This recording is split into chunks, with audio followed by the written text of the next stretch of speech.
Brosberg P2 dažų storio matuoklis. Tai apžvelgsim šitą variantą ir įsiaiškinsim, dėl ko jis yra vienas iš populiaresnių modelių. Tai apskritai čia yra pats paprasčiausias iš Brosbergo serijos, tai yra Brosberg vokiški dažų storio matuokliai, tai turim čia P2 versiją, jinai yra pati paprasčiausia ir, sakykime, mažiausiai papildomų kažkokių tai privalumų turinti. Dėl ko renkasi žmonės dažniausiai būtent šitą opciją? Kalbu būtent apie Brosbergo gamintoją. Tai Brosberg gamintojas yra žinomas jau daug metų, jie gamina būtent kokybiškus dažų storio matuoklius, jie pasižymė stabilumu, kokybiškumu ir ilgamžiškumu. Tai jie duoda 3 metus garantiją. Tai yra gerokai daugiau negu kinietiški arba lenkiški variantai. Ir ką galiu pasakyti iš patirties, mes jais prekiavom turbūt jau daugiau negu 10 metų. Tai būtent urmo kaina parduotuvėse galite juos įsigyti pas mus. Ir per tą laiką, netgi po garantinio aptarnavimo, jie laiko tikrai labai ilgai. Tai esu matęs ir tokių, kai atneša žmonės ten, nežinau, 7 metus atnaudoja ir matosi, kad naudotas kiekvieną dieną, kai jau visas korpusas sudrožtas ir jis vis tiek veikia normaliai. Ir buvo ten koks nors, nežinau, ekraną sudaužo, pavyzdžiui, ir klausia, ar galima pakeisti, bet reikia dar pasistengti, kad jis sudaužyt. Tai jie yra tikrai ilgamžiai kokybiški. Kitas esminis dalykas, tai gali būti labai daug panašių variantų, gali būti kinietiškų, lenkiškų, netgi, pavyzdžiui, sakykime, kito gamintojo korpusai gali būti praktiškai identiški, nelabai skirtis, bet esminis klausimas yra, kas yra viduje, koks stovi procesorius, koks sensorius ir kaip gerai jisai matuos. Tai su Brosbergo šito variantu gali būti užtikrintas, kad jisai matuos tikrai tiksliai. Tai jis kompletą turi kalibravimo plokštelę, jisai lengvai kalibruojasi, tai reiškia, jeigu atsitiktų kažkas, kad, nežinau, numetėt kažkaip į ten sušalo, sukaito jisai ar kažkas tokio ir gali bet kada pasitikrinti, ar jis tiksliai matuoja. Jeigu pasirodys, kad kažkoks netikslumas yra, galima perkalibruoti, jis turi tą funkciją.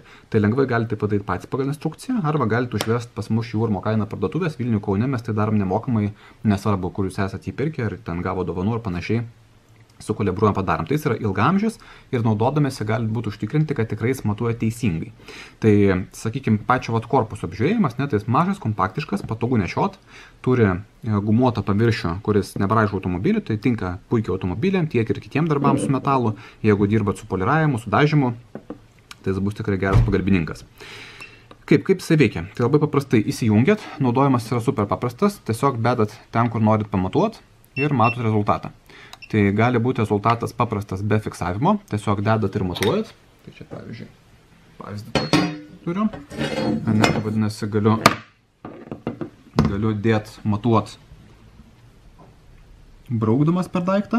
Sakykim, gal nėra labai patogu, man patinka, kad Brosbergas turi fiksavimo funkciją, taip pat yra pašviečiamas ekranas. Tai vadinasi, aš galiu užfiksavęs, prispaudžiu, pamatuoju, matau reikia.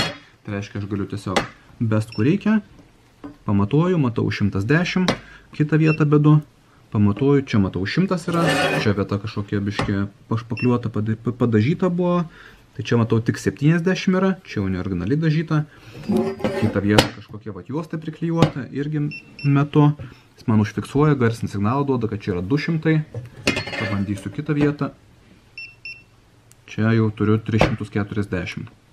Tai su yra paprasta naudotis, tiesiog bedu ten, kur noriu, matuoju ir viskas. Ir kalibravimo plokštelė, bet kada galiu pasitikrinti, pažiūrėti, ar jisai rodo gerai. Tai šiuo atveju matau, kad nuo kalibravimo plokštelės man rodo per 10 mikronų paklaidą. Stipriau prispaudus 200 mikronų gaunasi lygiai tiksliai tiek, kiek ir turi būti. Tai jisai matuoja iki 2000 mikronų, tai yra stipriai daugiau negu užtenka ko gero automobiliui pasimatuoti ir kitiem darbam. Ir jo padalos vertė yra 10 mikronų, tai jūs galite matuoti 0,01 mm berods čia gaunasi. Tai tikrai tiksliai galite aiškiai matyti, ar buvo dažytas automobilis, ar buvo špakliuotas, ar buvo kažkas dar kito su juo atlikta. Tai jeigu ieškot varianto kažko visiškai paprasto, pigaus, tai čia būtų variantas, kur galit gauti, sakykime, paprastą variantą, be kažkokių labai didelių priedų papildomų, bet tikrai gerą, kokybišką, kuris laikys ilgai, žinosit, kad matuojam tikrai tiksliai ir nereikės rūpintis dėl daikto patikimumo.